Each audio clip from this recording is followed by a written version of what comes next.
is our protector. See, when you lay down tonight, you are resting on the understanding that you have of God, that God will protect you through the night. But even if you wake up, you still find a question. I thought I heard something.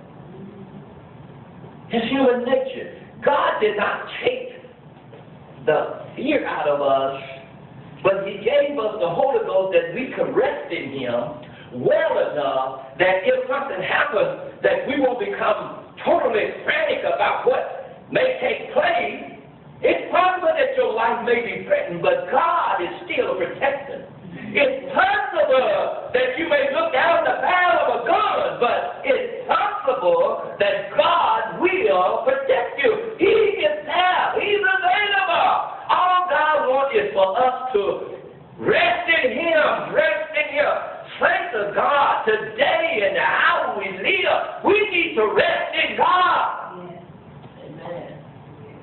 I know we talk about, preach about, and say it, and one resting in God, but most of us, we are still struggling on the inside about something that we want God to deliver us from. We want God to deliver us from our mental woes and our physical woes and our spiritual woes and our financial woes. And if He don't do it soon, it seems like it gets us all out of tune sometimes. But it doesn't mean that God has failed us. Israel went in to take the land, but they had to fight for the land. They had to get rid of the bad vibes of the Jerichoites. Some of those people were going to still be around there, but they had to deal with a lot of the things that was around there. But God told them that He would give them the land. And there's the story as you go back and you read it. Turn to Joshua 1 and 5, I believe it is. I may have to rethink that. He promised them, and we can do, and that it would happen. The answer lies in trusting the sovereignty of God. At times, God seems to move in miraculous ways to protect His people from harm. All we have to do is take a picture from the 3rd chapter of the book of Daniel, where Daniel and his 3 friends was in the fiery furnace. Daniel's 3 friends was in the fiery furnace. What did God do for them?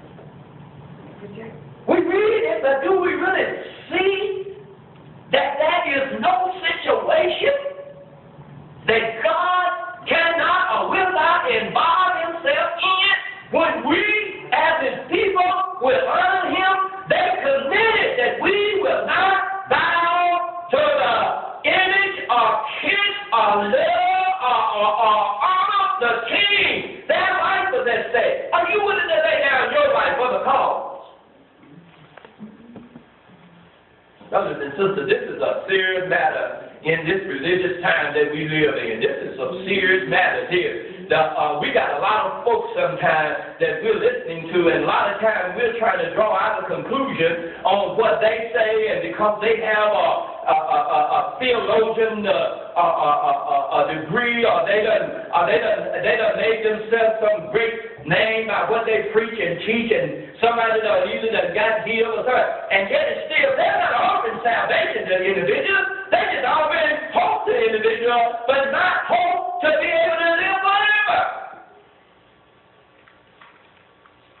So we got to find out, do you not know that there were good folks in the Bible days, even in Jesus' days, that were doing good? Do you not know there were good folks in the days of Paul that were doing good and doing kind? Did Jesus heal everybody that was in His day? No. Did all of the people get healed during Paul's day? No. Did Peter heal everybody he prayed